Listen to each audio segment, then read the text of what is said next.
Welcome to the Personal Edge Fitness Podcast with Garrett Williamson. Health, wellness, exercise, nutrition, and a whole lot more. Got questions? Call us and leave a message at 251-278-EDGE or message us at Personal Edge Fitness on Facebook and Instagram, at Team PE on Twitter, or personaledgefitness.com. Hello and welcome to the show. This is the Personal Edge Fitness Podcast. I am your host, Garrett Williamson, and this is a continuation of my last two podcasts where I talked about the lie of food. Now, in the first, we told you about the history of the lie of food, and basically the lie of food is the idea that we criminalize certain types of food. We're constantly looking for the good food versus the bad food. And the reason I call it the lie of food is that was completely wrong from the get-go. We should have never started identifying good food and bad food because there's no such thing as good food and bad food. But the dangerous practice for the last, right at 70 years of criminalizing food has caused incredible amounts of health problems. Now, I talked about in the first of the series, The Lie of Food, I talked about the history. I broke down the celebrity that was the catalyst of this program, which was Eisenhower. Now, he didn't cause it. He happened to have a heart attack. And that panicked a lot of people. They started looking for how could this healthy individual have had a heart attack. If he had a heart attack, then, Lord, it could probably happen to me because he was seen to be a fit individual, when actually he wasn't. He was a heavy smoker. He was known for fits of rage. He had a very stressful job, of course, being president. Even though his cholesterol was low, it was decided that the lipid hypothesis, the idea that high cholesterol causes coronary heart disease, was found to be an answer. And it was all basically discovered by Angel Keys with his 7-country study, where he supposedly proved that coronary heart disease was caused by high cholesterol, high saturated fat diets in a 7-country study, when it turned out years later that he actually had kicked out a lot of the research because he was trying to prove that, because he had a couple of books that he wanted to sell. And he actually became extremely popular, making the cover of Time magazine, getting on the board of the American Heart Association, and basically affecting the funding for research in this field of nutrition for the next 30 to 40 years. That was what I talked about. That's where it began. First food that he criminalized was red meat. He also somewhat criminalized the dairy market, and that's where we came up with the food guide pyramid, and that's when everything started to go horribly wrong. Now, in the second lie of food, I talked about the unintended nutritional consequences of the lie of food. When you start cutting the largest protein source at the time, you start cutting that out of your diet, well, you're going to have some serious consequences where people are actually going to stop developing muscle as well as they used to. If you start cutting out dairy, which was a staple in the program, you don't pay much attention to your calcium intake after that, you're going to cause things like osteoporosis, the degeneration of muscle because of the lack of protein, and osteoporosis or osteopenia coming on because of the lack of calcium, where you're going to exacerbate problems like joint pain. You're going to increase the incidence of arthritis, and several things that were the unintended nutritional consequences of hating or criminalizing a food. This was beat into the general public. Pablo mentioned in the last podcast, he even brought up the fact that was run on Saturday cartoons. I remember it. I remember growing up and seeing these public service announcements that dealt with staying away from the saturated fats and eating vegetable oils and what have you. And the thing that we stopped paying attention to completely were amounts. We paid a lot of attention to what we were eating, but we didn't pay attention to amounts. And that was some of the unintended nutritional consequences of the lie of food. Today, I'm going to get into something a little different. And it's hard for me, I think you've probably noticed from a lot of my podcasts, when I start talking about, especially the lie of aging, or I talk about balance, or I talk about physical development at all, I always go into the mind. It always comes back to mindset and what's going on in your brain. And as I've said many times, nobody comes to us for a physical reason. Now, it sounds ridiculous, especially since I also tell you that 72% of the people come to Personal Edge Fitness for weight loss. But nobody comes to us for a physical reason. They come for us for a mental reason. They come because something is making them feel bad about being themselves, whether it's a damaged shoulder, whether it's not being strong enough to get off the floor or get down on the floor to play with a child, or whether it's because they really feel bad about themselves because they're overweight. It all results in the head. And today's is the third part of this series, deals with the emotional damage and unrealistic beliefs that have developed out of hating food. In the last installment, my next podcast, I'm going to tell you what our real problem is with nutrition and how we can fix it. Now, today, again, detailing the emotional damage and unrealistic beliefs that have come from hating food. Well, what we didn't realize is that when we criminalized food, we also started criminalizing ourselves. Now, I said this in my last show, but seniors today, and I work with a lot of seniors, 35% of our clientele is over the age of 65. It's one of my favorite demographics to work with. But most seniors that I see today are, I hate to step on their toes, but many of them are proud of what they don't eat. It's a typical conversation. I went to XYZ Steakhouse the other day, and I had this filet, but I only had the 4-ounce one. And my wife and I, we rarely do that. We don't want to eat red meat that much, but hardly ever. In fact, I almost didn't recognize what it was. It's amazing, those conversations. I'm sure that if you've ever spoken to anybody, especially in our senior market, and even younger for that matter, because this lie permeated that generation and went on down into the other generations because it was taught in more generations that we should stay away from red meat and what have you. But you're probably not unfamiliar with that kind of conversation. The actual pride in saying, I don't have that problem of eating red meat, I stay away from it. Well, it's actually a badge of honor. In fact, I say that the first food that we criminalized was red meat, but the ripple effect that we started with, first, it's good to not eat this food. We also began a ripple effect of, I'm a good person because I don't eat that food. Which is why I say when we criminalize food, we ended up criminalizing ourselves. It is a badge of honor to many people not to eat dessert. No, none for me, thank you. I'm watching my weight. No. Are you kidding? I never eat that. Absolutely not. You eat that stuff? Oh, I don't eat that. No, I don't have that problem. I never touch that. It is amazing how people talk about that like I say, like a badge of honor. I say that the person that orders the quote-unquote good food or healthy meal gets to wear the crown at the table. No, I don't want any of that entree. I'll have that nice salad with no dressing on the side and no meat. Oh, definitely not. I don't do that. We actually start to, like I say, criminalize ourselves. I used the example last time about the ladies sitting around the table and all of them ordering salad except for the lady named Martha, and Martha orders a hamburger. Well, you know as well as I do, Martha's going to get talked about. I don't think that personal trainers are the only ones that are privy to these conversations, but when we have somebody come up and say, well, you know what so-and-so's problem is? Oh, yeah, I saw them out the other day, and they were eating XYZ bad food. I saw them eating some ice cream. I saw them they eat red meat. They had chicken fingers. I saw them pulling out of McDonald's. Think about this. You're sitting at the dinner table at a restaurant. The waiter or waitress walks up and says, who would like dessert? Who do you look at? Think about it. You don't look at the waiter. You look at each other. And the thought process that's going around that table is, oh, I don't know. Can I order dessert? Are these people going to talk about me? Am I going to be the bad person? Should I order dessert or should I order dessert? Is Jane going to order dessert? If Jane orders dessert, I'll just order dessert. There's no way I'm going to have dessert if everybody else doesn't have dessert. That all comes from good food, bad food. Most of us, it has nothing to do with finances. It has nothing to do with whether or not this restaurant has a great dessert menu. It boils down to, am I going to be the bad person? Am I going to look bad because I'm the one that ordered the bad food? And we come out with these ridiculous things. Well, I'll split the one that looks most healthy and maybe everyone won't think so ill of me. And then I'll talk about how much of it I didn't eat. Also, you know as well as I do, if back to Martha orders a dessert and eats every bit of it, I promise you the rest of the ladies at the table will never forget that. That's so true. They'll end up talking about her. Absolutely. Absolutely will. And you ever get the one where they have 2 bites of a Yes. big old slice of peanut butter cheesecake or something? I can't get any more. I'm stuffed. Full. You're all lying. Oh, you know it. You know it. Every one of us at this table could crush this entire dessert by ourselves, and you know good and damn well you would. Right. But we feel judged.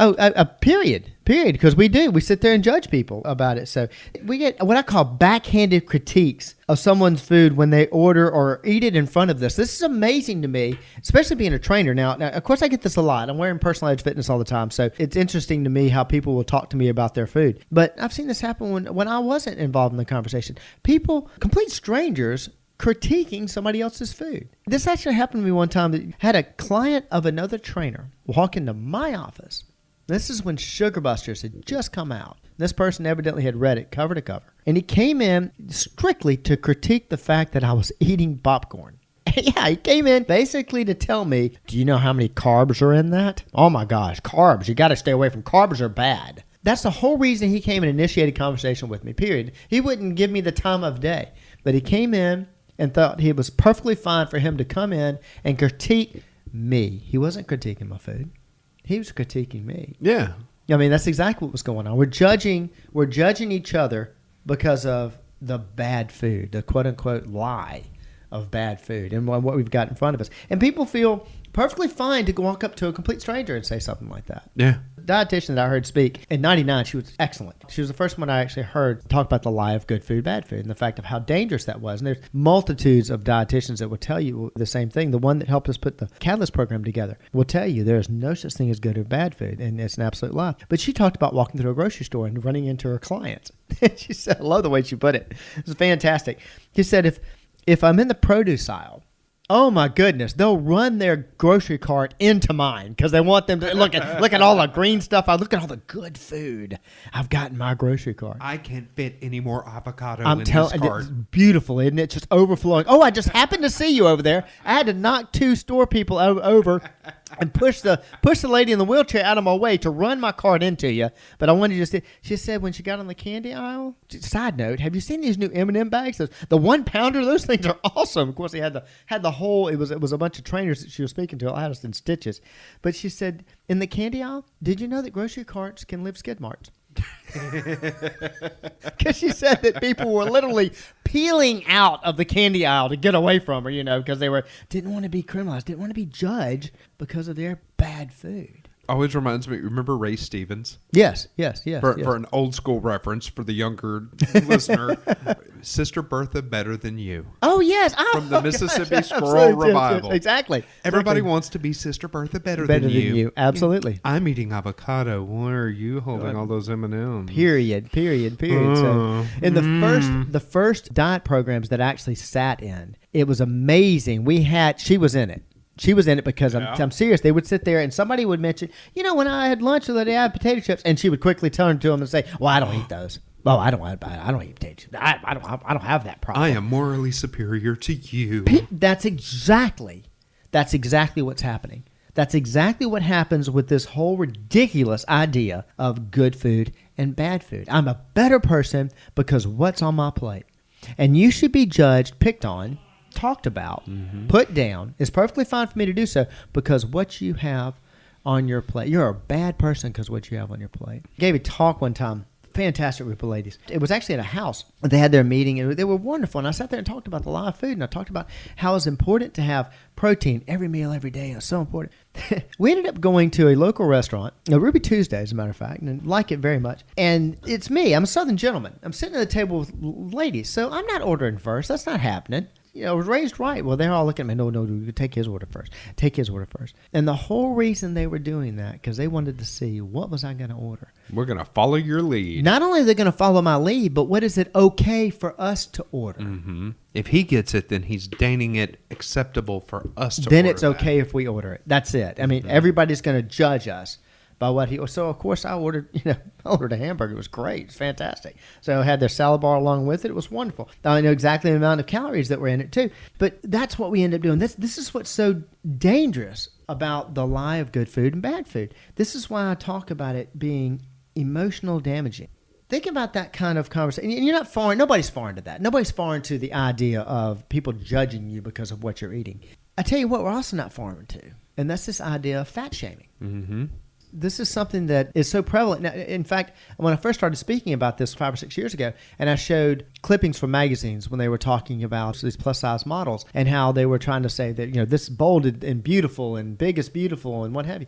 And I'm not against that. Don't get me wrong. And definitely not a fan of fat shaming. But this is no different. If that's causing emotional damage, talk about somebody that's overweight and what have you. Well, making it okay to talk about somebody by the food they're eating, it's the same idea and causes the exact same problems. I actually had a scenario like that. I remember it well to this day. I was in 6th grade, middle school. I was not an obese child, right? But I was never the skinny kid either. Yeah. And I remember we were at the lunchroom and we had a little snack bar that you could go get stuff after lunch. Of course. And I walked up and got an ice cream sandwich.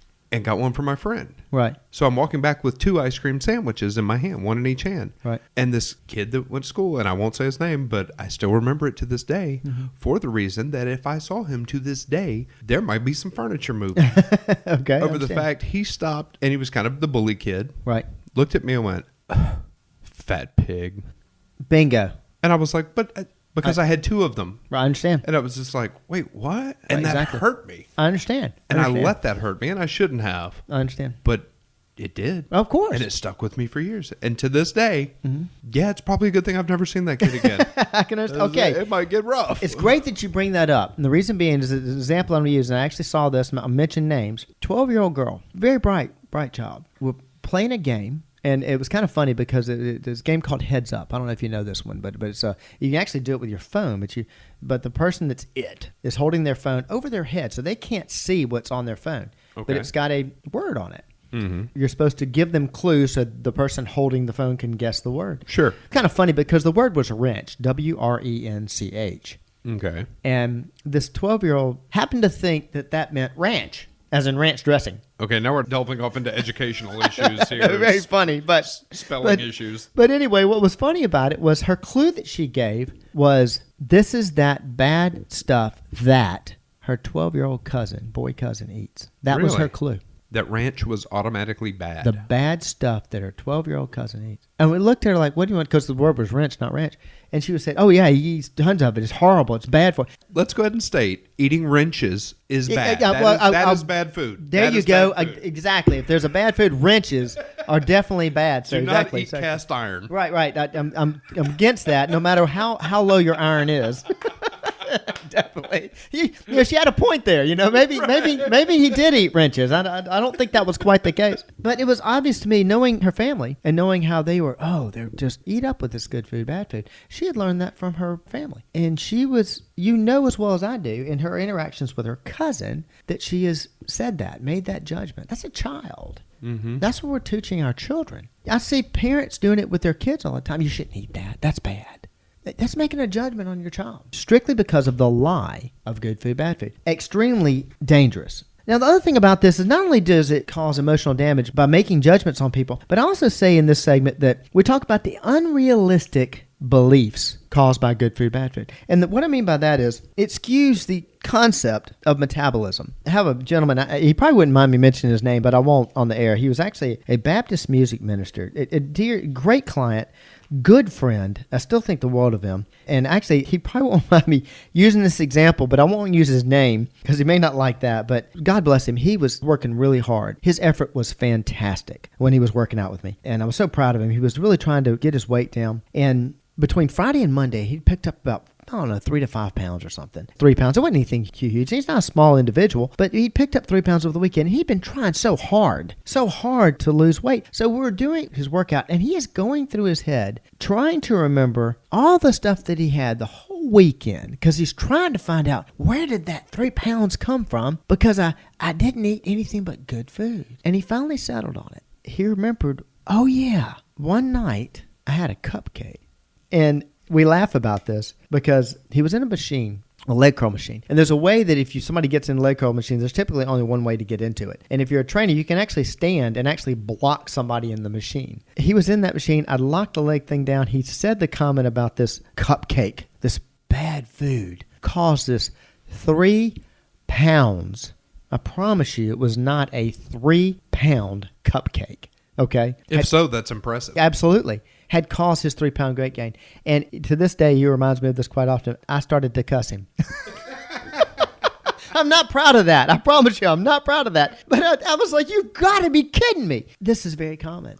These unrealistic beliefs about bad food. So somebody's watching and tracking their weight, and they gained 5 pounds, and it was because of a French fry I had. It is absurd. This is what completely skews our whole concept of metabolism, which is nothing more than calories in, calories out, period. There are books written on this subject that are completely wrong. There's one that happens to do with good calories and bad calories, which is absurd. We've known this ever since the 1700s. We're not creating mass. All mass on the earth has already been here. Unless it happens to come from a meteorite and hits the earth, all mass is already here. We know that. Nobody questions that, except when it comes to their body. No. My body can take something that is 500 calories and it can make it 7,000 calories. Physically impossible. It's no different than I put 5 gallons of gas in my car and it became 10 gallons. But because of the lie of good food, bad food, we give bad food that incredible ability to create mass. Subsequently, I remember the individual that I worked with some time ago in a summer job. He'd gone through a miraculous weight loss. I'm not sure exactly how he lost his weight. This is well before I got into personal training. But he had lost a lot of weight, but he used to carry around his old ID. He carried on an expired ID because I had a picture of him when he was a lot larger than he was. Now, he was not a small individual at this time, which is probably why he had to carry the picture around of what he used to look like. And don't get me wrong, I was very proud that he had made that much of a change. And I saw him on a regular basis eating a Snickers bar with a Diet Coke. Now, the reason I bring that up is the fact that, yeah, I'm certain he, along with others, believed one of these is going to cancel out the other. It's almost like a cleansing. You know, I had bad food, so I'm going to go eat this good food to make up for it. There's a famous Garfield cartoon that I love about that. Garfield grabs this box, and it says diet bars on it. So he opens the box, he eats the entire box, drops it on the floor, and says, 2 more boxes of that, and I'll be skinnier than a rail. That is our thought process dealing with good food and bad food. It is completely unrealistic. It is completely skewed. It's why I have such difficult time with some of my clients just trying to explain to them that, look, if your body needs 2,000 calories and you eat 2,000 calories, you won't gain weight. If your body needs 2,000 calories and you eat 1,900 calories, after a while, you'll start to lose weight. If your body needs 2,000 calories and you eat 2,500 calories, you're going to gain weight, period. End of story. And that seems so foreign to people because they'll say, yeah, but what if you eat this bad food? Again, the lie of good food, bad food causes completely unrealistic beliefs. It causes things like, you know what? I would stay in shape and I would lose weight if I didn't travel so much. Because, you know, when you're traveling, there's nothing you can get but bad food. But do you know that if you went into whatever that convenience store is and what have you, and you were able to track your calories, not that I'm telling you this is the way you should eat, but if you were able to track your calories and control your calories, you can actually lose weight when you're traveling? These are unrealistic beliefs. They're typical excuses for overeating. I had no access to good food. Folks, food is not in control of us. It does not control us. We use that as an excuse. It gives us permission to give up.